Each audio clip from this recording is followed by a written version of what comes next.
Today we are going to discuss operators in quantum mechanics. Operators in quantum mechanics. Operator is a rule that transforms given function into some other function. For example, when d dx operates on f of x, it transforms this function f of x into some other function, say g of x. So d by dx, differentiation of a given function with respect to variable x, is an operator. D dx is an operator which operates on f of x and transform that f of x into some other function, namely g of x. One of the fundamental postulates of quantum mechanics says that to every physical quantity or to every classical dynamical variable, there corresponds an operator in quantum mechanics. To every physical quantity or physical property or classical dynamical variable, there corresponds an operator in quantum mechanics. For example, we can have physical properties like, or the classical dynamical variables like x coordinate, y coordinate, z coordinate, and so on. Coordinates in general, or position, and then momentum, energy. To all these classical dynamical variables, there are corresponding operators in quantum mechanics. We are going to see how one can obtain a quantum mechanical operator corresponding to some physical property. So, answer to this question is, if you want a corresponding quantum mechanical operator, then for a given physical property A, say A, physical property A, you write the expression which involves coordinates and momenta. For a given physical property A, you write the expression in terms of coordinates and momenta, and then do the following replacements. For example, when I am saying that for harmonic oscillator, if I am considering its energy, then this particular physical property, namely total energy of one-dimensional harmonic oscillator, is to be written in terms of momentum, position and momentum, px square upon 2m plus 1/2 kx square. So this is what I have done. What I have done, total energy expression of harmonic oscillator has been written in terms of coordinate x and corresponding momentum px. So for any physical property, you write down such a classical equation in terms of position and momentum, and then do the following replacements. The replacements are like this. The position r, three-dimensional position r, is to be replaced by operator r, and value of operator r is the vector r itself. In other words, x is to be replaced by x cap. Here cap stands for operator. R cap, so r is operator whose value is the vector r itself. Then position or coordinate x has this particular operator whose value is x itself. Similarly, y is denoted by y cap as operator whose value is y. Z operator is this and whose value is z. Okay, so these are the replacements that we are going to make for positions or coordinates, x by x, y by y, z by z, in general r by r in 3 dimension. And for momentum, px, x momentum is to be denoted by px cap, whose value is minus ih cross dabba by dabba x. Then py is to be represented by py cap, whose value is whose value is minus IH cross dabba by dabba y, and then PZ is to be replaced by PZ cap, whose value is minus IH cross dabba by dabba x, okay, dabba by dabba x. So these are the replacements that we are going to make. If you have Px there in the total expression for a given physical property, then replace Px by this, Py by minus IH cross dabba by dabba y, and Pz by this particular property. In general, three-dimensional momentum P is to be replaced by this thing, and whose value is minus IH cross del. Minus IH cross del. So this is three-dimensional analog of momentum operator, minus IH cross and three-dimensional derivative, namely operator del.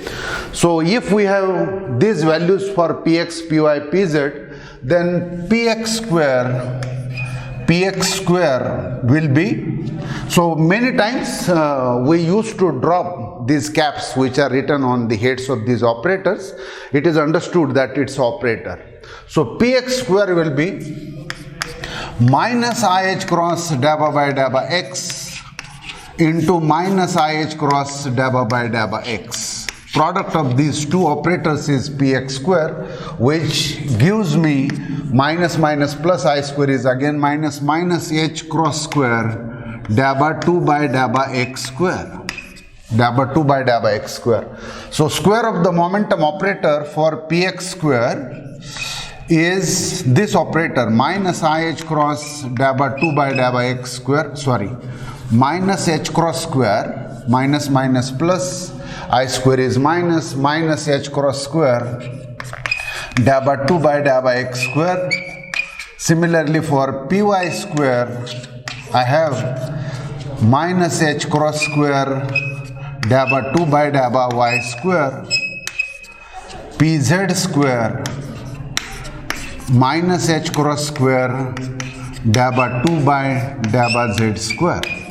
So these are square of the momentum operators for x, y and z components of momentum operator. In three dimension, this operator P square will be written as minus h cross square del square. So this is three-dimensional analog of the square of the momentum operator in three dimension.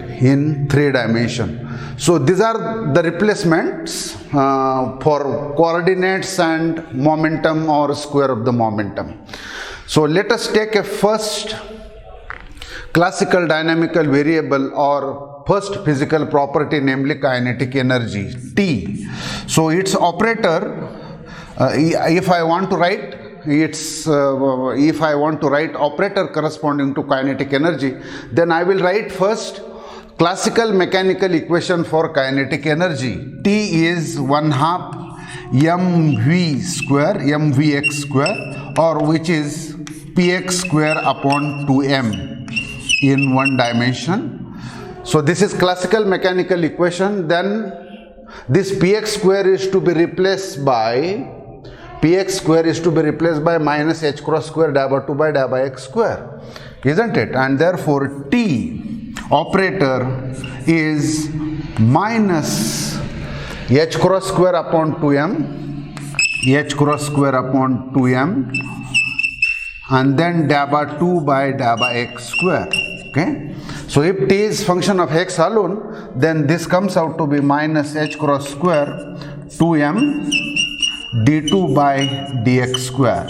So instead of this partial derivative, so it will get converted into ordinary derivative. So this is operator corresponding to kinetic energy, namely minus h cross square upon 2m d2 by dx square. In three dimension, this kinetic energy operator will be minus h cross square upon 2m del square, del vector square or del square. It's a scalar which is called as a Laplacian.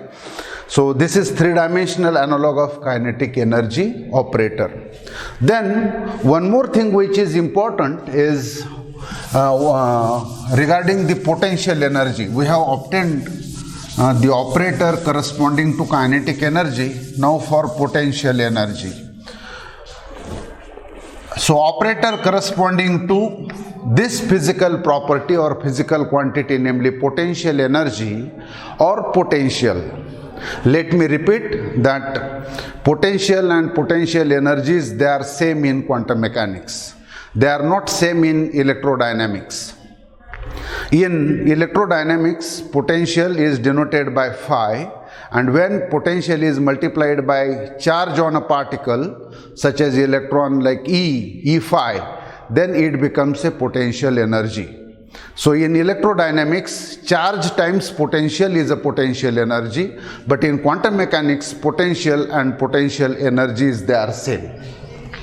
This particular property, operator corresponding to this is V, so it's not necessary to write cap on this, but whose value is V of x itself in one dimension. Potential energy, which is function of position coordinate in 3 dimension R, corresponding operator is V of R, and whose value is V of R itself. Okay, V of R itself. So what we have learned so far, that you replace coordinate xyz by xyz, then you replace the components of momentum px, py, pz by minus ih cross dabba by dabba x and so on. You replace v by v. So with these replacements, you can write down a quantum mechanical operator for any physical quantity or classical dynamical variable. Here is an example of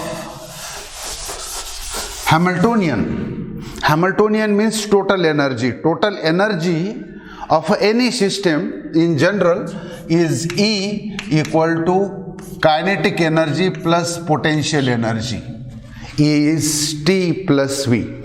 So this is classical mechanical equation for property, namely total energy of any physical system, which is sum of kinetic energy and potential energy. So operator corresponding to total energy is denoted by H, okay, H, and T is to be replaced by minus H cross square upon 2m d2 by dx square in one dimension plus V of x, plus V of x. So this is Hamiltonian or total energy operator of a system, particularly of a harmonic, one-dimensional harmonic oscillator. It has kinetic energy, and the operator corresponding to kinetic energy is minus h cross square upon 2m d2 by dx square, where m is the mass of the particle executing SHM or mass of the harmonic oscillator, and V of x is its potential energy, which is due to position from the mean. In 3 dimension, the expression for Hamiltonian can be written as minus h cross square upon 2m del square plus, instead of V of x, V of r. V of r. This is the total energy operator, which is called as Hamiltonian. This is quantum mechanical Hamiltonian of a system which possesses potential energy, kinetic energy as well as potential energy. Minus h cross square upon 2m del square is kinetic energy written in a operator form. V of r is potential energy or potential written in a operator form. So this is all about operators in quantum mechanics and the way we obtain these operators in quantum mechanics. The summary is, for a given physical property, you write down classical mechanical equation and do the replacements which we have discussed so far. After this, we will go to next article, namely eigenvalues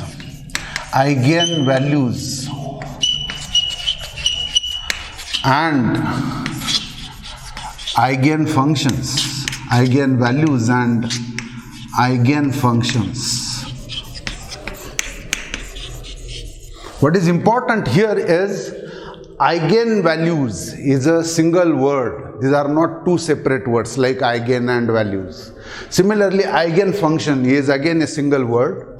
These are not two separate words like eigen and functions, eigenvalues and eigenfunctions.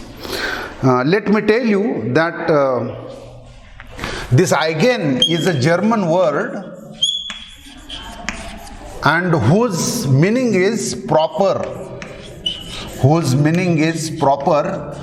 characteristic,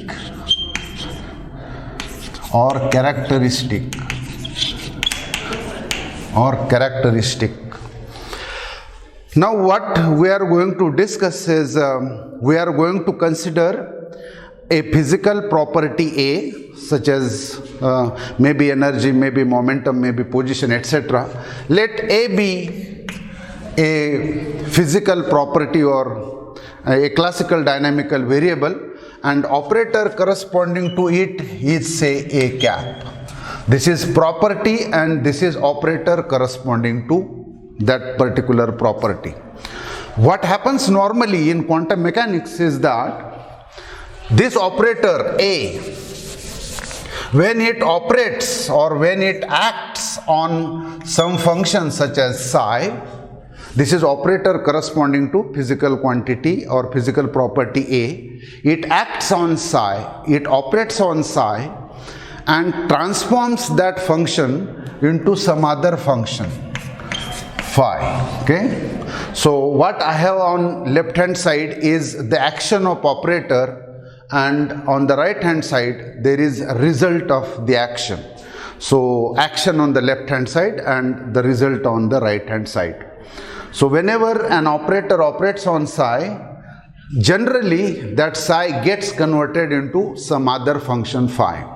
But sometimes it may happen that when this A operates on psi, you will get the original wave function psi back with some constant or scalar multiplied to it. It may happen. This is special case of this thing. When A operates on psi, you retain your original wave function psi back with some scalar or constant multiplied to it. This is called as eigenvalue equation. This type of equation is called as eigenvalue equation. Eigenvalue equation. What is eigenvalue equation? Where you see on both the sides the same function with some scalar or constant multiplied to right hand side. Lambda, which is scalar or constant, is called as eigenvalue of operator A. Psi is called as eigenfunction of an operator A corresponding to eigenvalue lambda. So this terminology is very important. Eigenvalue of an operator, eigenfunction of an operator. This is what you will get. Okay, so if you take another example of this eigenvalue equation, such as H psi equal to E psi. Okay, so this is another example of eigenvalue equation where Hamiltonian total energy operator operates on this wave function or state function. You are retaining the same function back with this constant or scalar multiplied to it, and the constants are energy values. Here in this case, this is nothing but Schrodinger time independent wave equation. This is Schrodinger's time independent wave equation, which is an eigenvalue equation. Psi is called as energy eigenfunction of an operator H, and E is called as eigenvalue of an operator H, eigenvalues of operator H. If this operator is a momentum operator, then eigenvalues will be called as momentum eigenvalues and eigenfunctions will be called as momentum eigenfunctions. So you solve this particular eigenvalue equation and you will get set of energy eigenvalues. One of the fundamental quantum mechanical postulates says that a precisely measured value of a physical quantity is one from those which you get after solving this particular equation. What you do is you perform a experiment and measure precisely value of energy of that particular system. That precisely measured value of energy of that particular physical system will be one from the set of eigenvalues which you get after solving this particular equation. So this gives us the connection between theory and experiment. So this is all about eigenvalues and eigenfunctions, and the special cases are energy eigenvalues and energy eigenvalues and energy eigenfunctions, as well as momentum eigenvalues and momentum eigenfunction. Here we will solve one simple problem in order to understand how an operator operates on a state function and how it results in eigenvalues and the original function. So how eigenvalues or eigenfunctions can be tested. So the problem states that check the following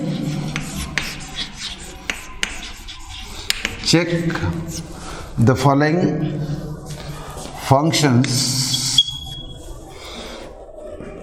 Check the following functions.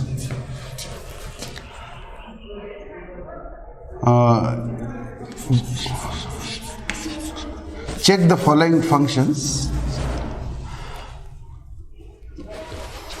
Check whether following wave functions. Check whether